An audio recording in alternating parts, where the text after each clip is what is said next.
With time, after a nuclear war, all present-day knowledge will be gone, including the knowledge that the enemy was not North Korea, Russia, America, China, Iran, or anyone else vilified as a nation or a group. That's Annie Jacobsen, a journalist and the author of a fascinating but troubling book, Nuclear War, A Scenario. It was the nuclear weapons that were the enemy of all of us, all along. And that's from the final pages of Annie's book.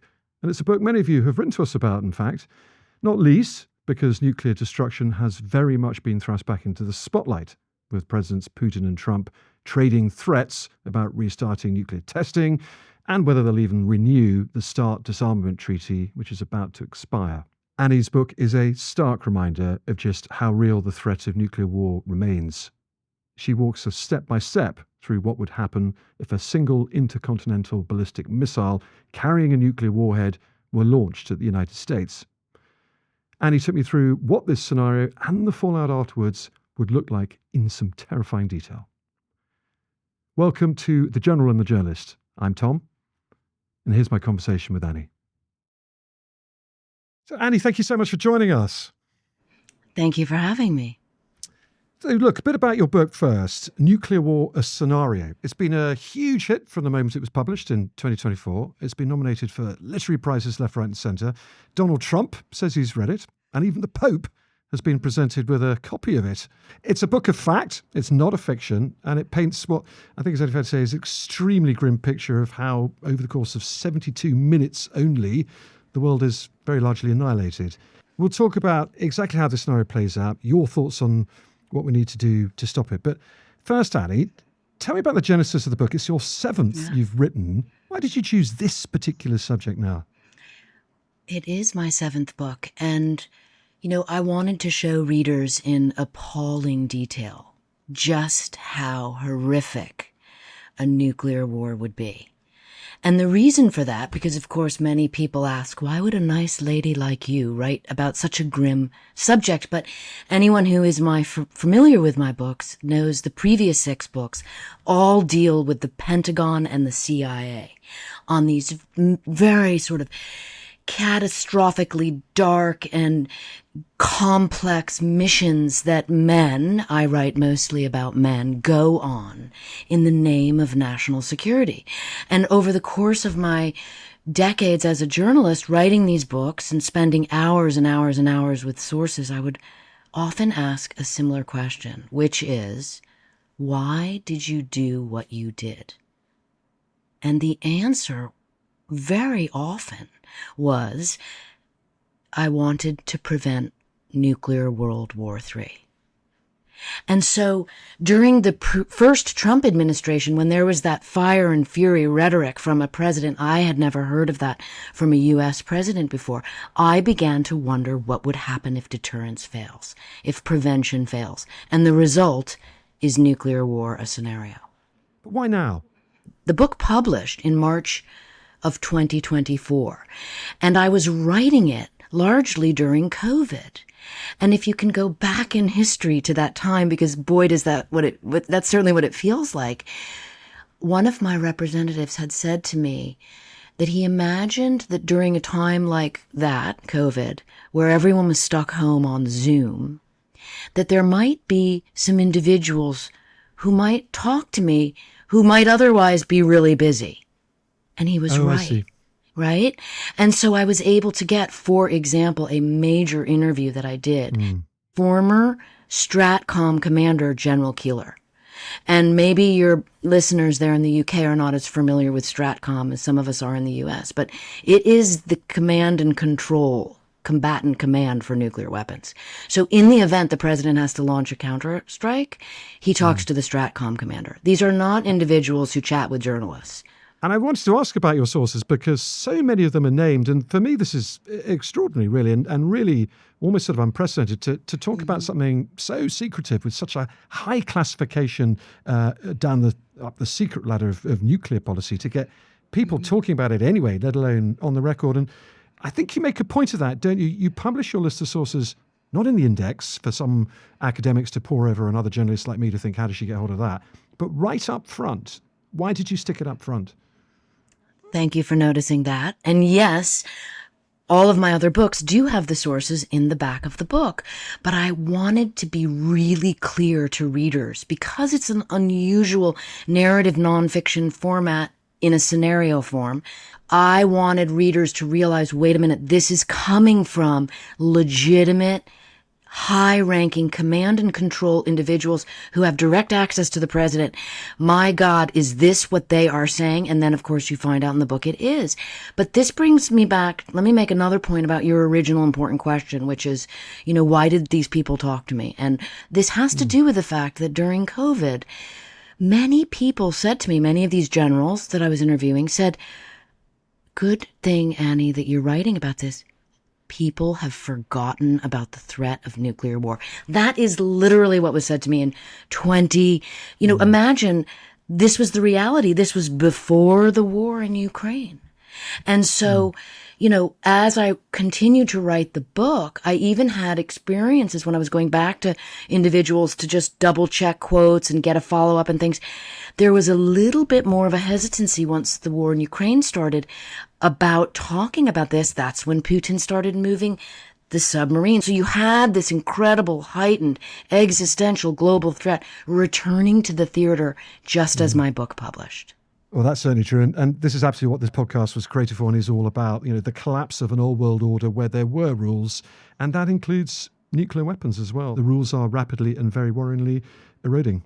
Let's talk about your scenario, though, Annie, because it's an absolutely fascinating one. It's one of a single nuclear missile launched, we believe, off the coast of North Korea without any warning at all. It's technically known in trade as a bolt out the blue. Why did you pick that scenario? I picked that scenario because it's the most accurate. You want people to realize this is actually based in something that Pentagon officers fear and practice and rehearse. Specifically, I took this question to many of my sources, and it was when Richard Garwin, he recently died in his late 90s, at the age of 97, but he was sharp as a tack when I was interviewing him throughout the COVID period. And I asked him, now Richard Garwin, by the way, developed, he drew the plans for the world's first thermonuclear bomb. Teller is often considered the father of the hydrogen bomb, the way Oppenheimer is the father of the atomic bomb. But Teller couldn't make it explode, and this young guy, 24-year-old Richard Garwin at the time, did. So Garwin is someone who has advised every president since Eisenhower on nuclear weapons. And I asked him what he was most afraid of, my long-winded way of answering your question. And he said, a madman with a nuclear arsenal. And then he quoted Napoleon, I believe, and said, après moi le déluge, after me the flood. That there would be a strike against Washington, D.C., which is called a bolt out of the blue attack. Decapitating command and control. That is, no one's going to lob a nuclear missile at some random city in America. That's absurd. But to strike Washington, D.C., that is an actual war game that the Pentagon rehearses against because it's so deadly and it's probable. I guess the counterpoint would be not even a madman would want to launch a nuclear missile unless it was a madman wanting to commit suicide, because America, especially America, is so well armed, it would retaliate extremely quickly and that madman would be dead, possibly even before his missile hit the ground. And we see in nuclear war scenario, that is precisely what happens. The response is 82 warheads at Pyongyang, and again, based on command and control, factual wargaming plans.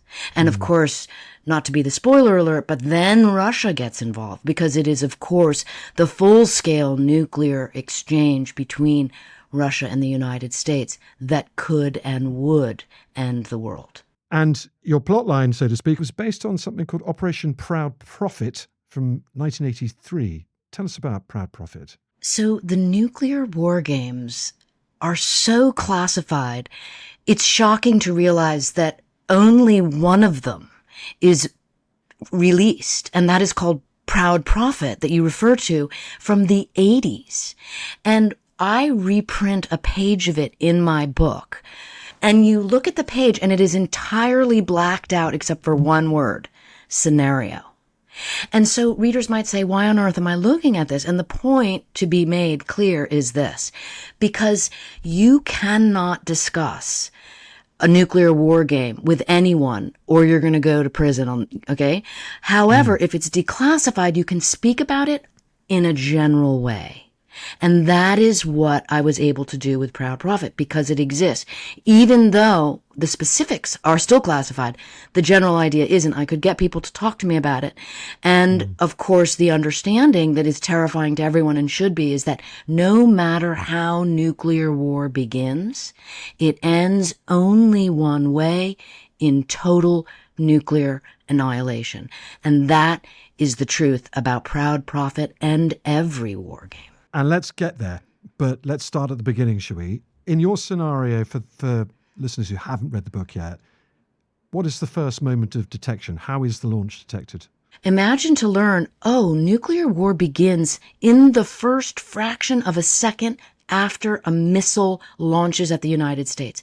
Well, of course, you say, how is that even possible? And then you learn that the Defense Department has an incredibly advanced technological system of satellites in space, parked over every nuclear-armed enemy and adversary of the United States, watching. And so when an ICBM launches off of a pad in Pyongyang, it is detected in space in under 1 second. And that information immediately goes to the 3 nuclear command bunkers in the United States, and that is where nuclear war begins, and we are now at second 2, which is why I tell the story in seconds and minutes and not in days and weeks, as people might think the way nuclear war unfolds. The world could effectively be gone before really any of us even knew anything about it. It's absolutely right. And so here's another fact for readers. It takes 33 minutes for an ICBM to get from Pyongyang, the capital of North Korea, to Washington, D.C. 33 minutes. That ICBM, intercontinental ballistic missile, cannot be redirected, and it cannot be recalled. And so suddenly you understand why nuclear war, why there's going to be a counterattack. Because it is going to hit Washington, D.C. Now, of course, there's specifics, and I take the reader through this. You get confirmation from the ground radar system. I mean, it's all a system of systems, as it is called, by nuclear command and control. And it only ends one way. So there are several stages of this, which I'd love to discuss with you.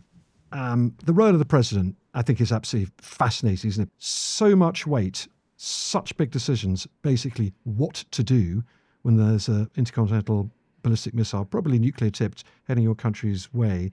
You've got not long to work that out, and it all on that just one man's head.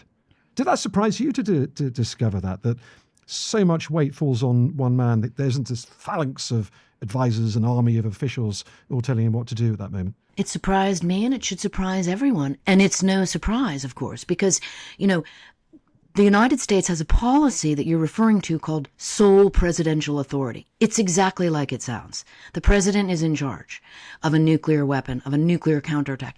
He asks permission of no one, not the Secretary of Defense, not the chairman of the Joint Chiefs of Staff, not the Congress.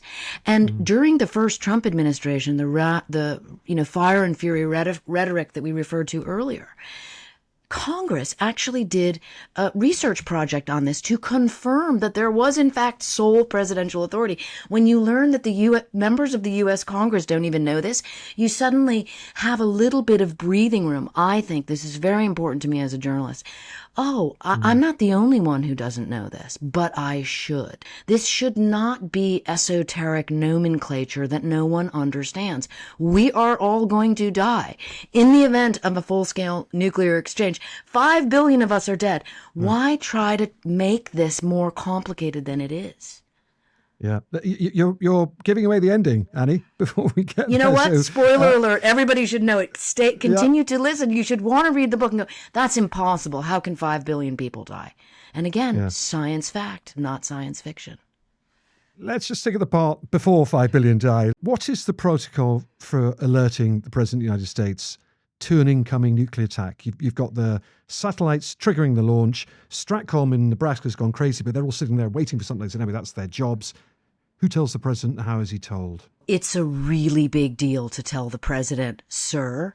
Why? Because he then has 6 minutes to make a counterattack. 6 minutes. Sorry, why 6 minutes? Just explain that. So Stratcom, all of the Defense Department learns in seconds and minutes what is happening. The secondary confirmation happens. Yes, it is indeed a nuclear missile. I show maps in the book that indicate how many seconds it takes to learn whether or not it's coming to the west coast of the United States or the east coast. The precision is remarkable. And it comes to the point at around 9 minutes where the president must be told. The Secretary of Defense tells the president and says, sir, it is time to make a counterattack. That is the only choice. We have a policy called launch on warning. It's exactly like it sounds. We launch on the warning of an incoming nuclear missile. We do not wait to absorb the nuclear missile and see what happens. The president must launch. And so when the Secretary of Defense comes to him and says, sir, there's a nuclear missile on its way, you have to launch, that's when the president, a new kind of ticking clock begins. The president has 6 minutes to decide. Why? Well, consider in your mind that 33-minute trajectory where the ICBM leaves the launch pad and hits Washington, D.C. 33 minutes later. We're now at 9 minutes of that scenario. The president has to quickly make the attack and then be moved out of Washington, D.C. Oh, I see. It's all about... So say the president is in Washington, D.C. What physically happens to him? Well, that was a fascinating part of the scenario that I really drilled down on. And, you know, I have the president in the White House in the scenario because it's where he most often is. And I got to thinking, wait a minute, he's going to be sitting there with a 6-minute window. And by the way, President Ronald Reagan in his memoir confirmed that 6-minute window. Only U.S. president ever to speak of such a thing. We know it's a fact. That is why the football, the nuclear satchel, is with the president all the time. That is where the directions and the information comes from to do the counterattack. So I have the president in the White House. And then I have a situation whereby I realized while he's on comms talking to his SecDef, the chairman, the Stratcom commander, that the Secret Service is going to have top of mind moving the president of the United States out of Washington, D.C., which is about to be flattened by a nuclear missile. And then I got to be thinking, this is fascinating because Stratcom and SecDef want him to answer questions. Secret Service wants to move him. Who's going to win? I asked in my own mind, knowing the kind of armor and armaments that the Secret Service carries, I realized they're going to win. And of course, I confirmed that with the Secret Service, with members of the CAT team. That's the counter-assault team that would be with the president at a time like this. And then I went through all the details of how quickly they would have to move the president to get him onto Marine One, the helicopter, and out of D.C. And then, of course, in doing that kind of reporting, that's where you really drill down on the details. Some remarkable ones from those interviews were like, oh, there's not enough parachutes in Marine One, so the Secret Service has to swing by the White House executive office to get some more parachutes. Why do they need parachutes, you might ask? Oh, they have to prepare that if the electronic magnetic pulse from the bomb going off were to take out Marine One, if it wasn't outside of a certain radius, they would parachute the president, a tandem jump, out of the helicopter with the football and the military aid. These kind of details made the scenario even more fraught with tension as you really put yourself into the reality of everything that could go wrong. It's extraordinary. You very quickly get into a Harrison Ford movie, don't you? But Annie, just in case some listeners are wondering, well, there's a Situation Room. God knows how many floors beneath the White House, extremely secure and impregnable. Why don't they just take him down there and could not survive a nuclear strike down there? For example, if a 1 megaton nuclear weapon hits Washington, D.C., with the target being the Pentagon, which is just a few miles from the White House. The Pentagon is completely annihilated in 19 football fields of fire. And everything in a 9-mile radius is reduced to rubble, 30 feet of rubble on fire. There's no bunker in the White House that can survive that. There's no one surviving in D.C. The president needs to be moved, which is why there is an alternate Pentagon called Raven Rock, where Marine One would be headed, where in my scenario, it crashes instead because it gets stuck in the electromagnetic pulse of the nuclear explosion. So you mentioned the nuclear football. It is a case, perhaps at one stage was sort of oval shaped, looked like an American football. It's a bit more sort of rectangular these days, isn't it? And contrary to possibly popular expectation, it's not actually a thing you open up, there's a big red button that you can launch a nuclear missile with. It's some very secure communications equipment for the president to speak to the Pentagon and to Stratcom, but also, fascinatingly, a black book.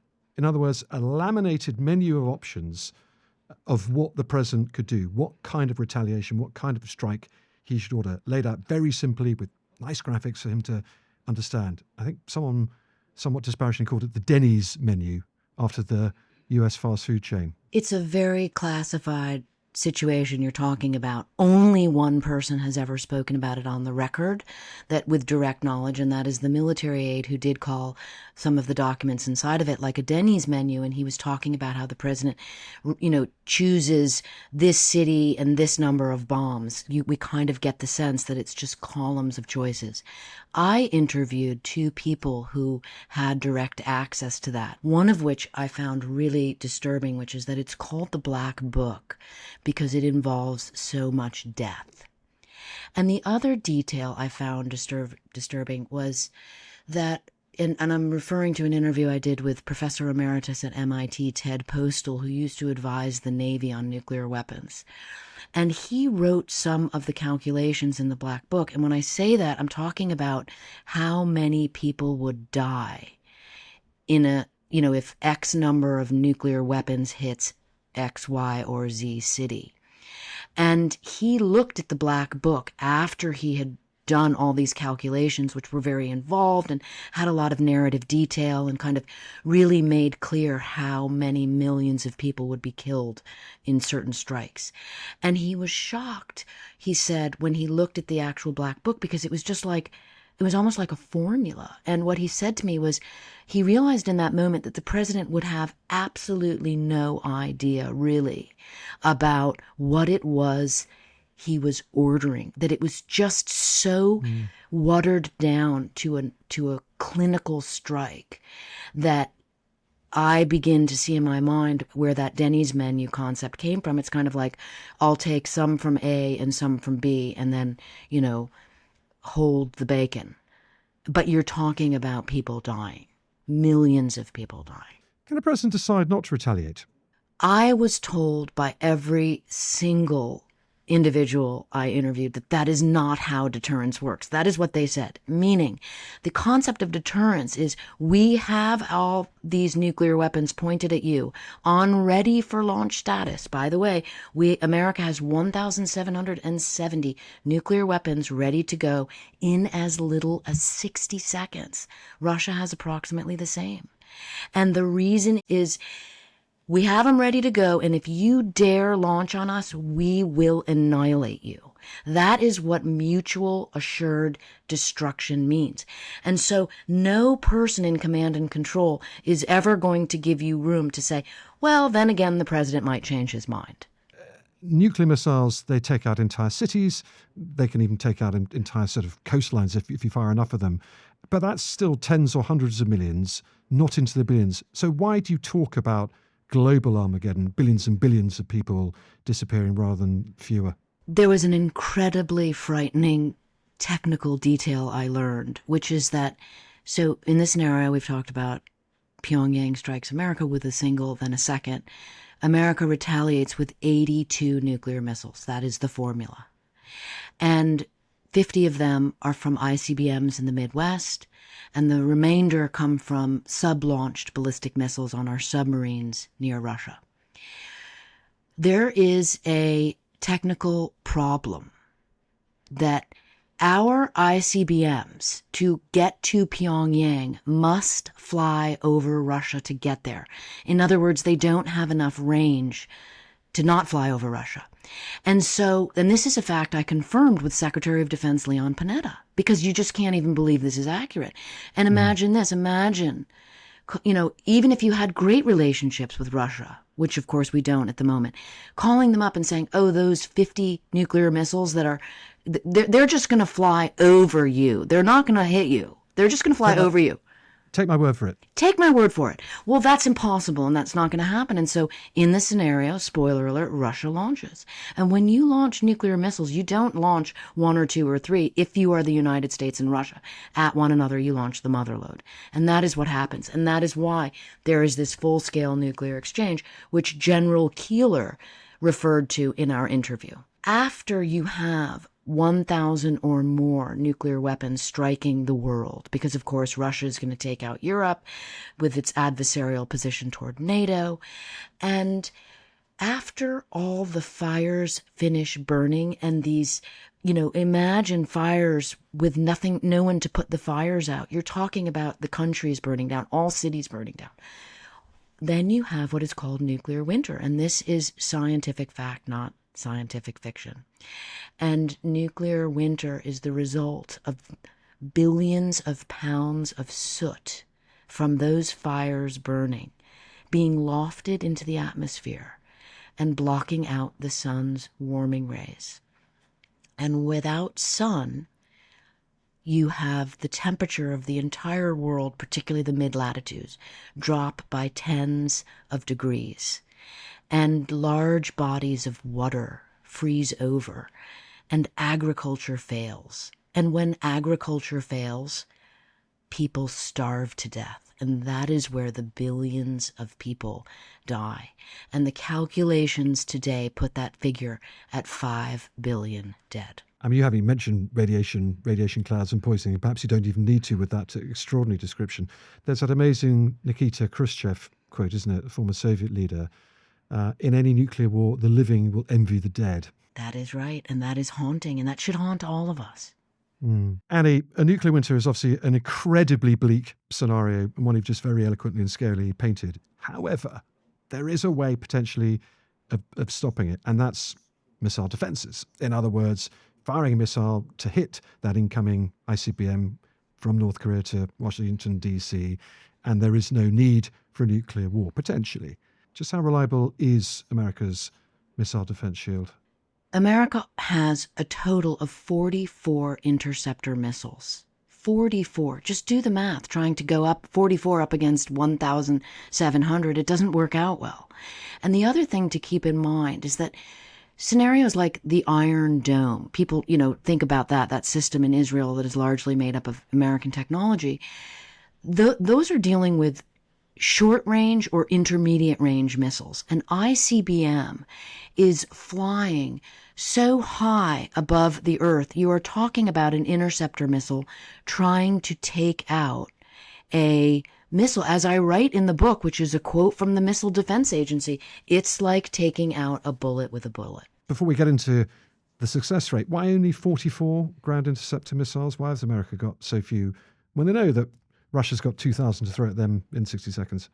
Well, they're incredibly expensive. I mean, they're basically like a small ICBM, and also they don't work. For example, our whole interceptor system right now is put on pause because it doesn't work. We do interceptor missile tests by launching interceptors. We have 4 at Vandenberg Air Force Base in California and 40 in Alaska. And we do the test to see whether they're working by launching them across the Pacific and shooting them down over the Marshall Islands, where we also have a military base. But these tests, and I've spoken to people who have done these tests, they're what are called curated tests. In other words, you say like, psst, hey, we're going to be doing a test, right? So imagine the interceptor system is ready, looking for that missile. And when they are looking for the missile, the results are around 50% success rate.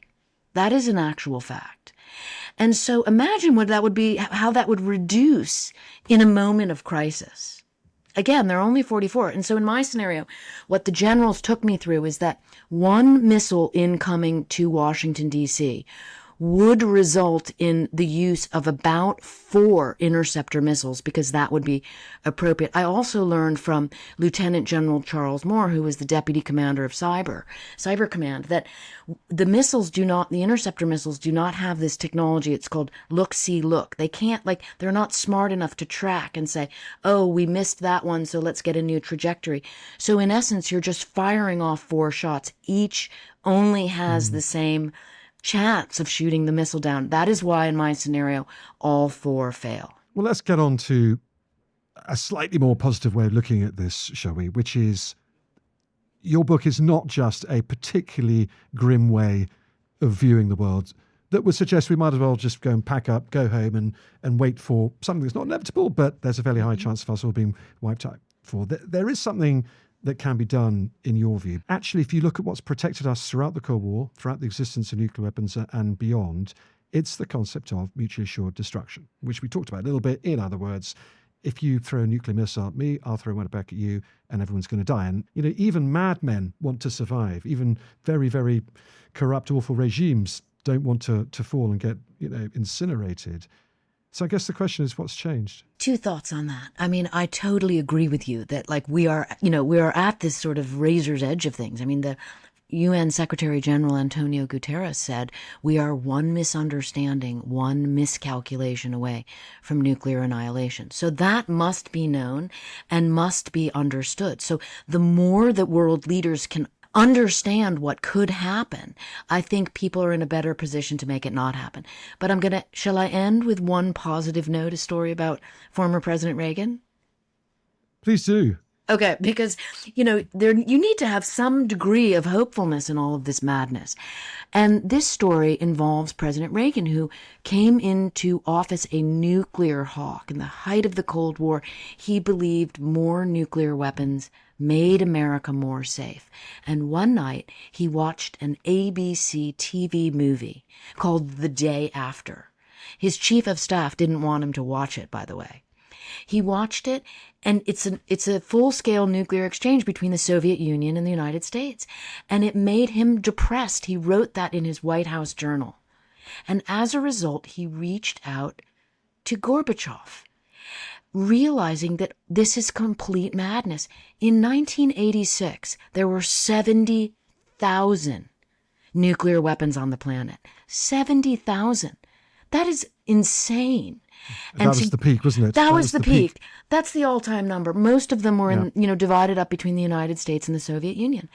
And Reagan and Gorbachev kind of single-handedly set the path. Of course, there are all these diplomats working. Of course, there were people protesting against nuclear weapons in Hyde Park and Central Park. So it was a collective movement. But those 2 leaders set about the idea of reducing the arsenals. This is called non-proliferation. And that is why we have 12,300 approximately nuclear weapons on the planet today, instead of 70,000. I mean, let's move in that direction, the direction of reduction. What is very scary right now is that the treaties are being pulled back from by both the United States and Russia. And the hopeful thought would be, get these leaders back into positions where they are negotiating the arsenals down.